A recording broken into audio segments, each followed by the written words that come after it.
자, 오늘 우리들에게 주시는 하나님의 말씀이 제목은 참된 사랑은 간절한 기다림입니다 라는 제목으로 하나님의 말씀을 나누도록 하겠습니다.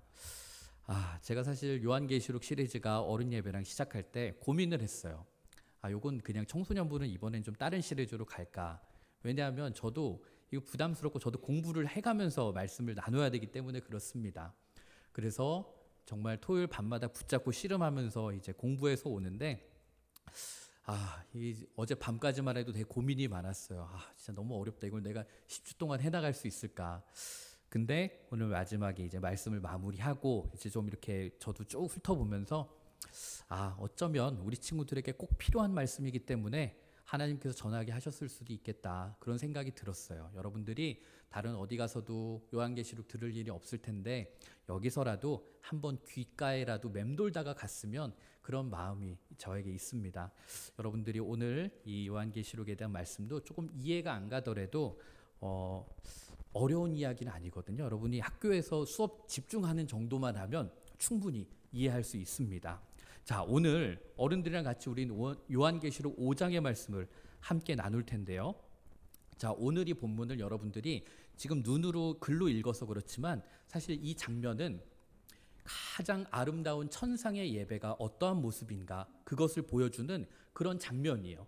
그러니까 우리들이 드리는 이 예배 말고 천국에서 지금 하나님 앞에서의 그 모든 천사들이 경배하면서 예배하는 그런 모습이에요. 그런데 이 예배의 주인공은 딱 한 분이에요. 우리가 요한계시록의 주인공 누구라고 그랬죠? 예수 그리스도. 이 예배의 주인공도 예수 그리스도입니다. 자, 1절을 한번 볼게요. 내가 보매 보좌에 앉으신 이의 오른손에 두루마리가 있으니 안팎으로 썼고 7인으로 봉하였더라. 자, 여기 보시면 보좌에 앉으신 이의 오른손에 두루마리가 있었다 이랬어요. 보좌, 그러니까 왕이 앉아있는 귀한 그런 의자에 앉아있는데 그분의 오른손에, 왼손이 아니에요 여러분, 오른손에 두루마리가 있었다 이랬는데, 고대 이 문학에서 오른손은 나쁜 걸까요? 좋은 걸까요? 좋은 거예요. 힘과 주권, 권능, 능력을 상징하는 거예요. 그러니까 하나님은 역사를 주관하시는 그런 통치자라는 뜻이죠. 근데 그분이 오른손에 두루마리를 쥐고 있는데, 이 두루마리는 요즘 우리는 두루마리 잘 안 써요. 그런데 그 당시에는 이 두루마리가 굉장히 중요한 문서를 이제 보관할 때 두루마리를 썼어요. 그래서 여러분 막 영화나 아니면 실제로 막 중요한 그런 문서들 발굴될 때는 두루마리 형태로 나오잖아요. 근데 이제 보통은 이 왕들이 귀한 문서를 오갈 때, 그럴 때 두루마리를 했는데, 이걸 이제 교환을 하면서 누가 보면 안 되잖아요. 중간에 사람이 보면 안 되니까 이제 거기다가 봉인을 하는 거예요. 인을 탁 떼는 거죠, 도장으로. 그래서 그렇게 편지가 왔다 갔다 하거나 아니면 이 문서를 누구도 보면 안 돼 라고 할 때 거기다가 봉인을 했는데, 그걸 만약에 제가 궁금하다고 해서 딱 열어보는 순간에 저는 죽을 수도 있는 그런 엄벌에 처해지는 거였어요. 그래서 이 모양이 어떻게 생겼다면 선생님 그림 한 번만 보여주세요. 자, 이 그림을 보면 어떤 친구들은 저는 전사님, 목사님 피자가 생각나는데요. 하얀 도우 위에 저기 페퍼로니가 올려져 있는 것 같은데 색깔이 좀 그런 것 같은데, 저게 지금 이 성경에서 말하는 두루마리가 7인으로 이렇게 도장이 찍혀가지고 인으로 봉인되어 있는 그 모습을 표현한 거예요. 자, 여기서 7이라는 숫자는 유대인들이 가장 좋아하는 숫자라고 그랬어요. 완전수. 그렇기 때문에 여기는 7이라는 것도 의미가 있는 거예요. 완전히 봉인되어 있다. 너무 중요한 문서인데 이게 하나로만 봉인되어 있어도 귀중한데 7인으로 봉인되었다는 건 이 안에 지금 엄청나게 귀한 귀중한 이야기가 담겨 있다, 그 이야기예요. 그런데 자, 오늘 이 본문에서는 이 두루마리 안에 어떤 내용이 담겨 있는지는 성경이 설명을 해주질 않아요. 자, 그런데 우리 첫 시간에도 얘기했듯이 이 요한계시록은 유대인들을 위해서 쓰여진 책이었잖아요. 유대인들은 이 두루마리를 볼 때 뭐가 떠오르냐면, 앞으로 휙 넘어가면 에스겔 선지자가 에스겔서에서 이런 비슷한 거를 하나 받은 장면이 나오거든요. 그래서 에스겔서 2장을 보면 9절에서 10절에 이런 말씀이 있어요. 내가 보니 보라, 한 손이 나를 향하여 펴지고 보라, 그 안에 두루마리 책이 있더라. 그가 그것을 내 앞에서 펴시니 그 안팎에 글이 있는데 그 위에 애가와 애곡과 재앙의 말이 기록되었더라. 이렇게 얘기해요. 그러니까 여기 요한계시록에 이 이야기가 나와 있지는 않았지만 이스라엘 사람들, 유대인들은 이 두루마리를 볼 때 에스겔의 이 두루마리가 생각이 나는 거예요. 자, 그런데 여러분 여기 봐요. 그 안에 뭐가 적혀 있냐면 애곡, 재앙의 말이 기록되어 있다. 이렇게 얘기해요. 여러분 애가 이거 슬플 애자거든요. 그러니까 슬픈 노래, 슬픔의 시들이 그 안에 있고 이 땅에 곧 재앙이 몰려온다, 재앙이 닥쳐온다라는 이야기라는 거예요. 그래서 우리들은 이것을 토대로 추측하기로는 이 두루마리 안에는 장차 인류의 역사에 임할 환난과 심판의 내용들이 담겨 있을 것이었다. 이렇게 우리는 추측할 수가 있어요. 자, 그런데 우리는 그렇기 때문에 이 요한계시록을 좀 무섭다, 무시무시하다, 무슨 어둠의 비서 이런 것처럼 느껴요.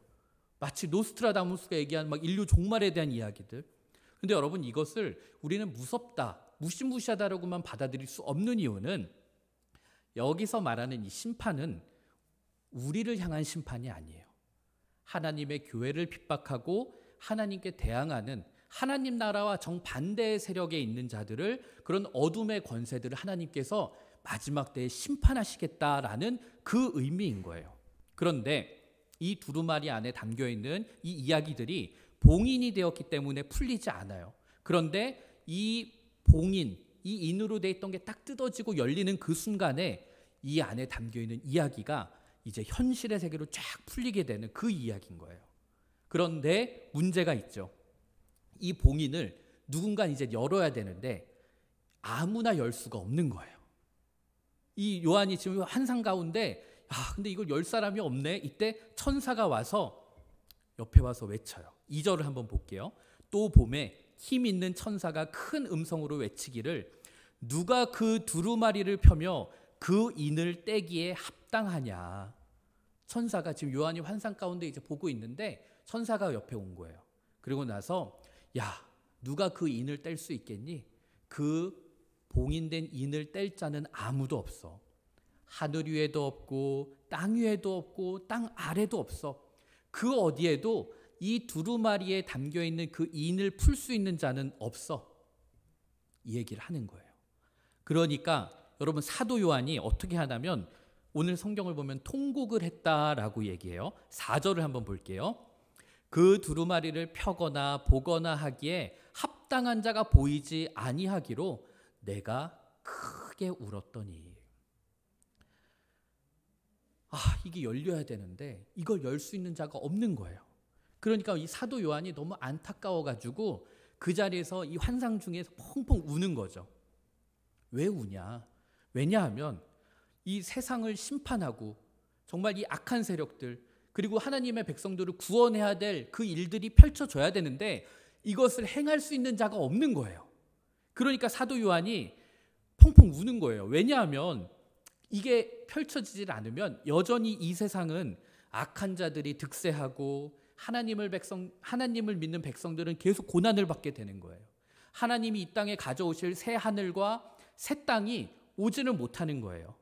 그러니까 당시에 이 기록이 있었을 때 관점으로 보면 로마 제국의 그 압제 속에서, 우리로 따지면 일제시대 그 일본군의 그 압제 속에서 광복을, 회복을 기다리고 있는, 소망의 메시지를 기다리고 있는 이 초대교회 성도들의 모든 소망이 사라져버리는 거예요.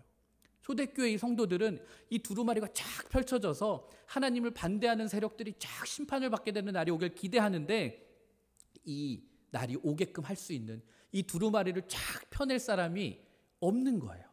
그러니까 요한이 그걸 보면서 애통하는 거죠. 우리에게 이 새 하늘과 새 땅을 가져오게 할 사람이 없는 것인가, 엉엉 우는 거예요. 자, 여기서 한번 우리가 짚고 넘어가야 될 게 있어요. 요한은 여러분 자기의 어떤 얄팍한 이익 때문에 울고 그런 사람이 아니었어요. 이 눈물을 보면 하나님 나라를 위해서 통곡한 그의 눈물이 보입니다. 저는 여러분 이 부분에서 한 번쯤 여러분 스스로에게 물어봤으면 좋겠어요. 오늘 나는 무엇을 내가 바라보면서 울고 있는가? 여러분, 내가 울고 있는 그것이 곧 내가 욕망하는 것이기 때문입니다. 그리고 눈물의 크기가 바로 그 사람의 그릇의 크기이기도 해요. 그냥 내가 가지고 있던 스마트폰 떨어져 가지고 망가진 것 때문에 눈물 흘리는 사람도 있고, 근데 어떤 사람은 또 이 땅 가운데 하나님 나라가 바로 서지 못한 것 때문에 안타까워서 눈물로 기도하는 사람이 있고, 여러 가지의 기도의 주제들이 있는데 이 기도에 이 내가 흘리는 눈물, 애통하는 그것이 무엇이냐에 따라서 내 그릇이 결정된다는 거예요. 요한은 하나님 나라가 그의 전부였어요. 그렇게 통곡하고 있는 요한에게 여러분, 한 사람이 다가와서 이제 말을 건네기 시작하는데 5절을 보세요. 장로 중에 한 사람이 내게 말하되 울지 마. 유대 지파의 사자 다윗의 뿌리가 이겼으니 그 두루마리와 7인을 떼시리라 하더라. 여기서 말하는 이 장로는 우리 교회 안에 있는 한건호 장로님, 권석봉 장로님, 이 장로님이 아니라 그 당시에 하늘에 있는 그 핍박받고 고통받았던 성도들의 대표격인 그런 그리스도인들을 얘기하는 거예요. 24명의 대표 장로 중에 한 사람이 다가와서 요한이 막 울고 있으니까 야, 울지 마. 지금 얘기를 하는 거예요. 근데 여러분, 울지 마 이게 그냥 여러분 우리 그냥 단순히 하는 위로, 친구가 막 우니까 가서 괜찮아 울지 마 하는 말이 아니라 야, 울지 마. 답이 있어. 그렇게 울 것이 아니야. 얘기를 하는 거예요. 아무도 열 수 없는 이 두루마리를 유일하게 열 수 있는 분이 계셔. 얘기를 하는 거죠. 그 여기 기록은 안 됐어. 근데 요한이 막 울다가 깜짝 놀랐을 거 아니에요. 누군데요? 그랬더니 이 장로라는 사람이 그분이 누군가 하면 성경 표현 그대로 유대 지파의 사자 그리고 다윗의 뿌리, 그 사람이야. 자, 여러분, 여기서 말하는 사자는 우리 영어로 말하는 라이온, 그걸 뜻하는 거예요. 사자. 사자라는 동물 하면 여러분 찌질해요? 아니면 동물의 왕이에요? 동물의 왕이잖아요. 사자, 능력을 상징하는 동물이에요. 그래서 종종 성경에서 하나님을 묘사할 때 사자로 묘사하기도 해요. 여러분, 나니아 연대기라는 영화, 그거에서 사자, 그게 하나님을 의미하는 거거든요. 자, 그런데 다윗의 뿌리래요. 다윗의 뿌리는 다윗 왕의 후손인 분이라는 거죠. 자, 그럼 여기서 우리가 생각나는 분이 있죠? 이분이 누군가? 바로 예수 그리스도. 예수님은 다윗 왕의 계보로 이어졌거든요. 근데 능력과 위엄과 권세가 높으신 분이 이 두루마리를 열게 될 거야. 지금 요한에게 환상 가운데 얘기하는 거예요. 그분이 마지막 승리자야. 그분이 이겼어. 이 얘기를 하는 거예요. 자, 여러분 여기 봐요. 아무리 능력이 좋은 왕이라고 그래도 승리하지 못하고 패배하는 왕은 그렇게 의미가 없습니다. 그러나 중요한 것은 예수 그리스도는 이기셨다는 거예요. 예수 그리스도가 우리의 왕이신데 그냥 왕이 아니라 이겼어요. 무엇을 이겼나 하면 죄와 사망과 악의 세력을 이기신 분이라는 거예요. 그렇기 때문에 우리도 그분을 믿는 순간에 우리도 죄와 사망과 악의 세력을 이기게 되는 겁니다. 그러면서 이분이 예수 그리스도라는 모습이 더 구체적으로 이제는 이 안에 묘사가 되는데, 어떤 모습으로 묘사하냐면 어린 양의 모습으로 등장을 해요. 예수님을 어린 양의 모습으로 등장시키는데 6절을 볼게요. 내가 또 보니 보좌의 네 생물과 장로들 사이에 한 어린 양이 서 있는데 일찍이 죽임을 당한 것 같더라. 그에게 7뿔과 7눈이 있으니 이 눈들은 온 땅에서 보내심을 받은 하나님의 7영이더라. 여기도 여러분 계속 7 나오죠? 유대인들이 제일 좋아하는 완전수 7이면 여기서 성경에서는 좋은 의미를 갖고 있죠. 자, 자세히 요한이 이걸 딱 보는데 거기에 환상 가운데 어린 양 한 마리가 딱 서 있는 거예요. 그런데 딱 봐도 일찍이 죽임을 당한 것 같더라. 무슨 말이냐면 요한은 그 보좌에 있는 어린 양을 딱 보는 순간에 저거 예수님이다. 딱 알았어요. 왜냐? 여러분, 예수님이 십자가에 못 박혀서 돌아가실 때 끝까지 그 현장을 지켰던 제자가 누구예요? 요한이었거든요. 그러니까 요한은 그 환상 가운데 거기 어린 양이 하나 딱 있는데 딱 그걸 보는 순간에 저거 예수님이다. 딱 보고 알 수 있었던 거예요. 여러분 여기서 우리들이 오늘 본문에서 제일 중요한 포인트가 하나 나와요. 예수님이 십자가에 돌아가시고 그리고 마지막에 부활하셨던 이 사건 자체가 마지막 날에 심판과 구원의 이야기가 담긴 그 두루마리를 풀 수 있는 중요한 키가 된다는 거예요. 자, 근데 여러분 이 어린 양이, 우리는 어린 양 이러면 불쌍해, 연약해, 되게 착해, 약해, 막 비리비리해, 막 연약한 모습만 생각을 하는데, 여러분 이 어린 양이 그냥 단순히 그런 연약한 모습만을 갖고 있는 것이 아니었어요. 이 어린 양에게 뭐가 있었냐면 여러분 7뿔과 7눈과 7영이 있었다, 이렇게 얘기했어요. 자, 여러분 이걸 상상하면 무슨 되게 괴상한 무슨 돌연변이가 나오는데, 이거에 갖고 있는 의미를 우리가 생각해 봐야 돼요. 7, 유대인들이 좋아하는 가장 완전수인데 7뿔은 여러분 힘과 능력, 권세를 상징하는 거였어요. 그리고 그분은 절대적인 능력이 있는 분이라는 거죠. 그리고 7눈이라는 것은 통찰력인 거예요. 그리고 7영은 성령이 그와 함께 있다고, 성령으로 충만했다고. 그러니까 이 양이 갖고 있는 의미는 예수님께서 성령으로 충만하시고 모든 것을 알고 계신 분, 그리고 십자가의 죽임을 당한 그 어린 양 예수 그리스도의 모습과 우리를 구원하러 오신 그 구원자의 모습, 절대적인 힘을 갖고 있는 권세자의 능력, 그 힘을 가진 심판자로서의 예수님의 모습이 함께 이 장면 속에 나타나고 있는 거예요. 그래서 우리들이 요한계시록이라는 책을 볼 때 꼭 놓치지 않아야 되는 부분이 예수 그리스도의 십자가예요. 예수 그리스도의 십자가라는 것을 우리가 제껴놓고 요한계시록을 보게 되면 어린 양 예수 그리스도가 마지막 때에 어둠의 권세를 심판하실 그 능력의 주님이시다라는 것을 연결시킬 수가 없어요. 그런데 예수님이 십자가에서 돌아가시고 그리고 부활하신 그 사건 때문에 이 요한계시록이 우리는 장차 예수님이 어둠의 권세를 심판하실 그분이시다라는 것을 연결시킬 수 있게 해주는 키워드가 되는 거예요. 그래서 지난주도 그렇고 오늘도 그렇고 계속 요한계시록은 예수님이 주인공이시고 예수님의 십자가로부터 시작하는 것이다 라는 이야기를 계속 여러분들과 나누는 거예요. 자, 7절을 보면 그 어린 양이 나와서 보좌에 앉으신 이의 오른손에서 두루마리를 취하시니라. 자, 여러분 상상해 봐요. 그 어린 양이 나와서 그 보좌에 앉아 계신 그분의 오른손에 있던 그 두루마리를 확 잡았대요. 취했다는 거예요. 여러분 엄청난 사건이에요. 왜냐하면 왕이 갖고 있는 그 두루마리를 누구도 손댈 수 없고 누구도 취할 수 없는데 그 어린 양이 가서 그 두루마리를 탁 취하는 장면이 여기에서 나오는 거예요. 그래서 이걸 가리켜서 천국의 대관식이라고 그래요. 여러분 대관식 뭔지 아세요? 영국의 왕이 이제 다음 왕자에게 왕위를 계승하고 물려줄 때 막 그 팡파레 울리고 막 하는 그 장면인 거예요. 지금 여기서 하나님의 권세가 이제 예수님에게로 부여가 되는 그 장면인 거예요. 그리고 여기서부터 두루마리가 쫙 이제는 풀려나기 시작하는 거죠. 그 순간에 이 장면을 높이기 위해서, 찬양하기 위해서 천상의 예배, 천국에서 벌어지는 예배의 장면이 묘사가 되는데 8절을 볼게요. 그 두루마리를 취하심에 네 생물과 24장로들이 그 어린 양 앞에 엎드려서 각각 검은 고와 향이 가득한 금대접을 가졌으니 이 향은 성도의 기도들이라.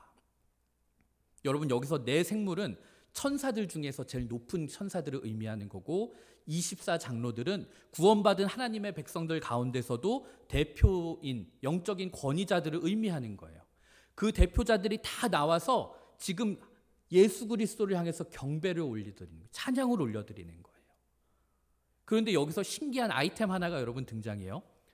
바로 무슨 대접? 금대접이 나와요. 금대접. 그런데 금대접 위에 뭐가 있었는가?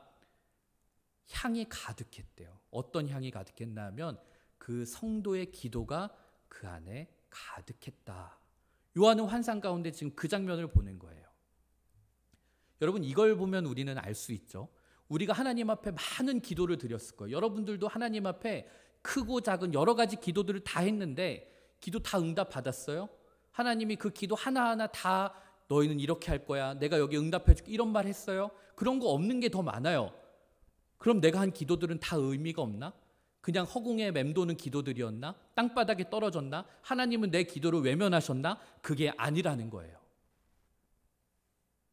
우리가 하나님 앞에 했던 모든 기도는 땅바닥에 떨어지고 쓰레기통에 처박힌 게 아니라 고스란히 하늘나라의 금대접에 귀하게 간직되어 있었다. 그 얘기를 요한은 환상 가운데 보게 된 거예요.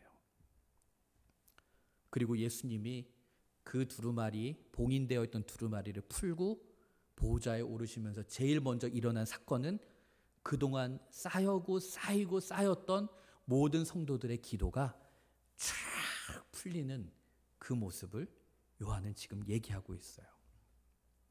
여러분 들을 때 지금 여러분은 아무 그 느낌이 없겠지만 얘기했잖아요. 요한계시록은 당시에 핍박받던 백성들, 하나님의 백성들에게 전해진 편지였다고. 이 이야기를, 이 환상을 본 요한의 이 이야기를 당시에 핍박을 받았던 성도들이 들을 때 어땠을까요? 하나님, 저희 빨리 이스라엘 백성들 해방되게 해주세요. 빨리 새하늘이 새 땅에 오게 해주세요. 맨날 기도했어. 근데 기도가 응답이 안 돼. 하나님은 우리 기도를 듣지 않으셔. 하나님은 기도해도 안 되나 봐. 그렇게 절망하고 있었는데 이 요한의 이 환상의 얘기를 딱 듣는 순간에 아니구나. 당장은 우리 기도에 하나님이 응답하신 것 같지 않아도 그 기도가 그냥 땅바닥에 떨어지는 무의미한 기도가 아니었구나. 하나님은 언젠가는 우리의 상상을 초월하는 방법으로 응답하시겠구나. 그래, 그럼 다시 열심히 기도해야지. 나의 기도가 금대접에 올라가고 있는데. 지금 초대교회 사람들은 이 내용을 들으면서 가슴이 뭉클한 거예요. 전 여러분들도 혹시라도 하나님 앞에 기도하는 게 있는데 이루어지지 않는다? 그래도 하세요. 왜냐하면 때가 되면 하나님이 응답하실 거고, 설령 때가 돼서 응답이 안 이루어져도 그 기도는 결코 땅바닥에 떨어지는 것이 아니라 하늘의 금대접에 고이 보관되어 있다라는 거예요. 자, 그런데 이제 여러분 9절을 한번 보면, 9절을 세 번역으로 제가 갖고 왔어요. 그들이 막 거기서 이제 찬양을 하고 높여드리는데 어떤 가사를 찬양을 하냐면, 자, 9절 한번 볼게요. 그들은 이런 말로 새로운 노래를 불렀습니다. 이랬어요. 주님께서는 그 두루마리를 받으시고 봉인을 떼실 자격이 있습니다. 주님은 죽임을 당하시고 주님의 피로 모든 종족과 언어와 백성과 민족 가운데서 사람들을 사서 하나님께 드리셨습니다. 자, 이게 무슨 말인가 하면, 십자가에서 우리를 위해서 대신 죽으심으로 말미암아 그 피 흘림의 대가로 우리의 죄를 사해 주신 분이라는 거예요. 여러분, 우리는 대속의 은혜라는 표현을 교회에서 많이 써요. 어려운 말이지만 하나도 어렵지 않아요. 우리들의 죄가 있었는데 예수님이 십자가에서 우리의 죄값을 다 치러주신 거예요. 여러분, 죄가 그냥 없어진 게 아니라 하나님은 공의로우신 분이기 때문에 반드시 죄에는 죄값을 치르게 되어 있는데, 우리가 하나님을 배신한 그 죄는 우리의 능력으로 감당이 안 돼요. 여러분이 한 1,000만 원 빚진 거는 갚을 수 있지만 여러분이 한 500조 빚졌다고 생각해 봐요. 누가 그걸 갚겠어요? 도저히 그건 갚을 수가 없는 거예요.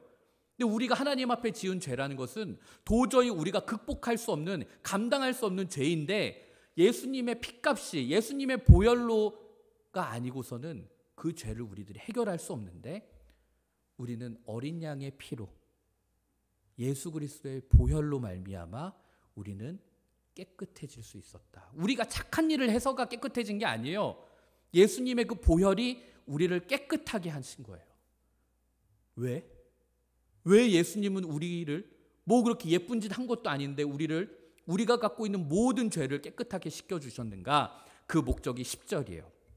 그들로 우리 하나님 앞에서 나라와 제사장들을 삼으셨으니 그들이 땅에서 왕노릇 하리로다 하더라. 하나님 나라가 되게 하시고 우리들이 제사장으로 삼으셔서, 그래서 우리가 이 땅에 왕노릇하게 하기 위해서 우리를 위해서 십자가에서 피 흘리심으로 우리 죄를 사해 주셨다는 거예요. 자, 이게 말이 좀 애매해요. 하나님 나라가 되게 하려고 우리를 위해서 십자가를 지셨대요. 그리고 우리가 제사장이 되게 하려고 그럼 나도 이제 목사가 돼야 되나? 그리고 이 땅에서 왕노릇하게 하시기 위해서 그럼 내가 이제 대통령 돼야 되는 건가? 내가 이제 왕이 돼야 되는 건가? 그 목적으로 우리를 사해 주셨다라는 건데, 여러분 여기에서는 조금 더 우리들이 깊이 볼 필요가 있어요. 하나님 나라가 되게 하셨다. 이 말은 여러분, 나라, 저 일본 땅, 중국 땅, 영토의 개념이 아니에요. 하나님 나라는 영토, 땅의 개념이 아니라 통치의 개념인 거예요. 통치의 개념. 자, 이것만 하나 잘 기억해도 여러분들이 믿음 생활이 완전히 달라져요. 하나님 나라가 임하라는 것은 여기가 하나님 나라라고 막 군대가 세워지고 그 말이 아니라 하나님의 주권, 하나님의 가르침, 하나님의 통치가 임하게 되는 그런 다스림의 개념인 거예요. 그런데 예수님의 제자들조차 이 말의 의미를 잘 몰랐어요. 그래서 마치 예수님이 왕이 되면 세상 권력자에 올라서 자기들도 무슨 국무총리고 장관이고 하나 한 자리씩 하게 될 줄 알았던 거예요. 그러나 예수님은 계속 가르치시고 얘기했던 게, 야, 내가 쿠데타 일으켜서 혁명 일으켜서 로마 황제 목 베고 내가 왕이 된다, 그 얘기가 아니야. 예수님이 말씀하시는 것은 하나님의 다스림, 하나님의 통치가 오는 그날을 얘기한 거예요. 이게 왜 중요하냐면 여러분, 하나님의 나라라는 개념이 땅의 개념이면 여러분들은 교회가 오면 교회는 하나님 나라고 내가 학교를 가면 더 이상 거긴 하나님 나라가 아닌 게 돼버리는 거예요. 그런데 하나님 나라의 이 영토 개념이 아니라 통치, 다스림의 개념이 되면 여러분이 교회에 있든지 여러분이 학교를 가든지 여러분이 가정을 가든지 여러분들이 놀이터를 가든지 어디를 가든지 여러분이 가 있는 그곳이 하나님 나라가 되는 것이고 하나님의 통치를 받게 된다는 거예요. 그래서 여러분들이 진짜 그리스도인으로 살려고 애를 쓸수록 여러분들이 힘들게 하는 사람들도 주변에 반드시 있어요. 왜냐하면 그곳이 하나님의 나라, 하나님의 다스림 받기를 거부하는 악한 세력들도 있기 때문에 그래요. 그러므로 여러분들이 하나님의 말씀대로 살려고 애쓰다가 공격을 당하고 힘든 일, 어려운 일을 당하면 내가 지금 하나님이 원하시는 그 말씀대로 살아가고 있구나, 안심할 수 있어야 돼요. 그리고 여기 보면 우리를 왕 같은 제사장이 되게 하려고 우리를 구원하셨대요. 이건 무슨 말인가 하면 여러분, 성경을 보면 기억날 거예요. 예수님이 십자가에 달려서 죽어서 돌아가실 때 성소에서 어떤 일이 있었는가 하면 성소의 휘장이 완전히 찢어져 버렸어요. 무슨 말인가 하면 여러분, 성소, 거기는 제사장들만 들어갈 수 있는 곳이었어요. 근데 예수님이 십자가에서 달려 돌아가실 때 그 성소를 막고 있던 휘장이 찢어져 버렸대. 이건 뭔가 하면 예수 그리스도의 보혈로, 예수 그리스도의 희생으로 말미암아 우리는 이제 하나님 앞으로 당당하게 나아갈 수 있게 되었다는 그 얘기예요. 여러분, 이게 왜 중요하냐면 이게 가톨릭과 개신교의 차이예요. 참고로 목사님 친척들도 다 성당에 다니세요. 그런데 여러분, 가톨릭과 개신교의 차이는 여러 가지가 있지만 그 중에 하나가, 성당은 여러분들이 갖고 있는 죄와 어떤 여러분들 안에 있는 고백을 하나님께 바로 가는 게 아니라 사제를 통해서 올리는 거예요. 그래서 고해성사라는 것을 하죠. 사제가 그 중간자의 역할인 거예요. 그런데 이미 사실 예수님이 십자가에 못 박히심으로 그 관계는 중간에 사제가 없어도 돼요. 바로 우리가 하나님, 제가 오늘 뭘 잘못했어 기도하면 바로 그것은 하나님께로 가는 거예요. 더 이상 우리에게는 그 중간에 그 중보자의 역할, 사제가 필요 없는 거거든요. 그런데 여전히 가톨릭은 그 중간에 사제가 그 기도를 올려줘야 되고 우리들의 기도를 마리아님이 예수님께 전달해 줘야 되고 그 신학에 머물러 있는 거예요. 베드로전서 2장 9절은 분명히 말해요. 그러나 너희는 택하신 족속이요, 왕 같은 제사장들이요, 거룩한 나라요, 그의 소유가 된 백성이니 이는 너희를 어두운 데서 불러내어서 그 기이한 빛에 들어가게 하신 이의 아름다운 덕을 선포하게 하려 하심이라. 너희는 왕 같은 제사장들이야. 여러분, 이 말씀을 듣던 초대교회 성도들 어떤 마음이었을까요? 초대교회 어려웠잖아요. 자존심 완전히 무너진 상태였어요. 예수 믿고 나니까 그냥 직장 잘리고 주변에 있는 친구들한테 왕따 당하고 돈도 다 뺏겨서 이제 가난해지고 밥도 제대로 못 먹고 사람들 레벨에서 최하 등급 시민 취급을 받는 그런 사람들이었어요. 와, 나는 이 사회에서 쓰레기야. 벌레만도 못한 존재야. 근데 너희들 왕 같은 제사장이야. 너희들 거룩한 나라야. 너희들 나의 소유가 된 백성이야.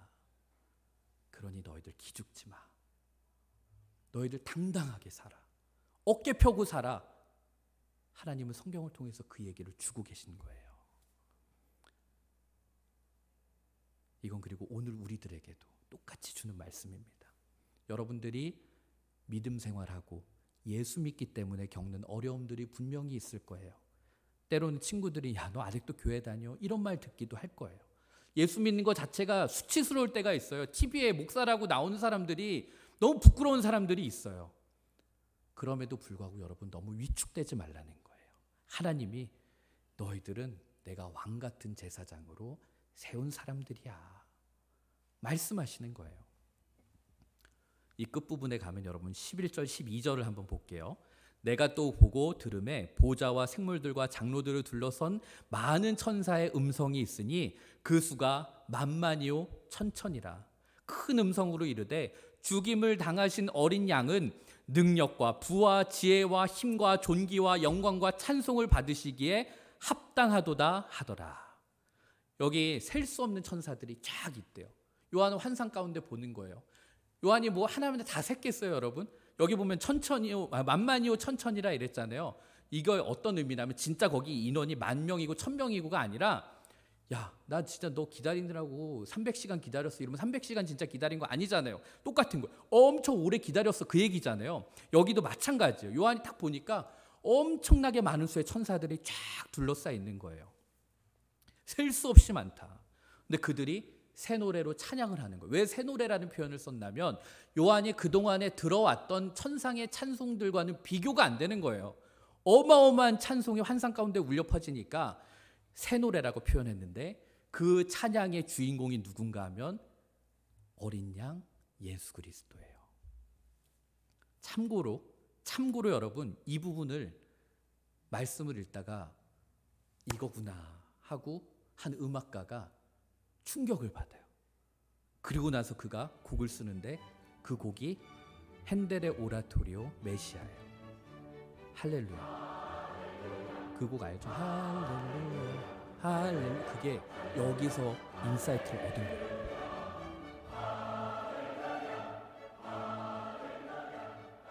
근데 여러분 오늘 말씀 마지막을 보면 어린 양으로 시작했던 예수 그리스도가 십자가를 통과해서 마지막에는 어린 양이 아니라 사자로 포효하는 모습으로 바뀌어집니다.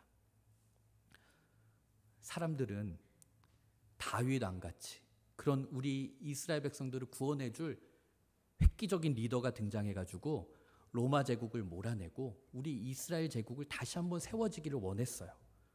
그런데 예수님이란 분이 오셨는데 그분이 우리를 로마 압제 속에서 이기게 하실 줄 알았는데 오히려 십자가 위에서 돌아가신 거예요. 그러니 얼마나 마음속에 패배감이 있었겠어요. 아, 예수님이 우리 삶 좀 바꿔줄 줄 알았는데 아니셨네. 근데 요한이 이 환상 가운데 뭘 얘기하냐면 야, 예수님은 십자가에서 죽으심 때문에 승리하신 거야. 이 세상은 힘으로 제압하는 그런 폭력이 아니라 자기 생명을 내어주시는 그 사랑으로 예수님은 이기신 것이야. 이 말을 하는 거예요. 여러분 이 말은 우리에게도 같은 의미를 주는 거예요. 여러분들이 그리스도인이기 때문에 내가 세상에 나아가서 싸울 때 그들과 똑같은 방식으로 힘과 무력으로 너 교회 안 나가?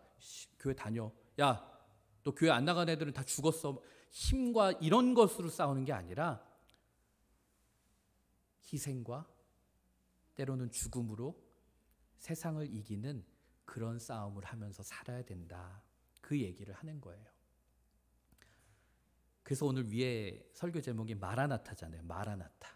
마라나타가 무슨 뜻인가 하면 아멘 주 예수여 오시옵소서, 이 얘기예요. 이 말은 하나님의 나라가 갑자기 이 땅에 둥 하고 내려오는 그걸 말하는 게 아니에요. 이 땅 가운데 속히 하나님의 통치가 이루어지는 그 날이 다시 오기를 원합니다. 그 이야기를 초대교회 백성들은 마라나타 인사하면서 그렇게 그 날을 견디면서 살았던 거예요. 여러분, 우리도 오늘 이 시간에 다시 한번 우리 마음속에 그 기다림이 있었으면 좋겠어요. 그 기다림 속에서 예수님이 다시 이 땅에 오셨을 때 우리를 핍박하고 우리를 억울하게 했고, 그리고 우리를 하나님의 위로의 그 사랑이 전해질 수 있는 그날을 기대하면서 견디고 기다리는 거. 오늘 말씀을 준비하면서 제가 굉장히 좋아하는 정호승 시인의 시 중에 마지막 구절이 이게 제일 임팩트가 있었던 것 같아요. 오늘 설교의 거의 요약과도 같아요. 제가 시를 읽고 기도하고 마무리할게요. 지는 저녁해를 바라보며 오늘도 그대를 사랑하였습니다. 날 저문 하늘의 별들은 보이지 않고 잠든 세상 밖으로 새벽달 빈 길에 뜨면 사랑과 어둠의 바닷가에 나가 저무는 섬 하나 떠올리며 울었습니다. 외로운 사람들은 어디론가 사라져서 해마다 첫눈으로 내리고 새벽보다 깊은 새벽섬 기슭에 앉아, 자, 포인트, 오늘도 그대를 사랑하는 일보다 기다리는 일이 더 행복하였습니다. 여러분, 예수 믿는 사람은 예수님이 다시 오심을 기다리는 일이 더 행복한 사람들이 되어야 됩니다. 그게 우리가 주님을 진정으로 사랑하는 그런 사람의 자세가 아닐까, 저는 생각을 해봅니다.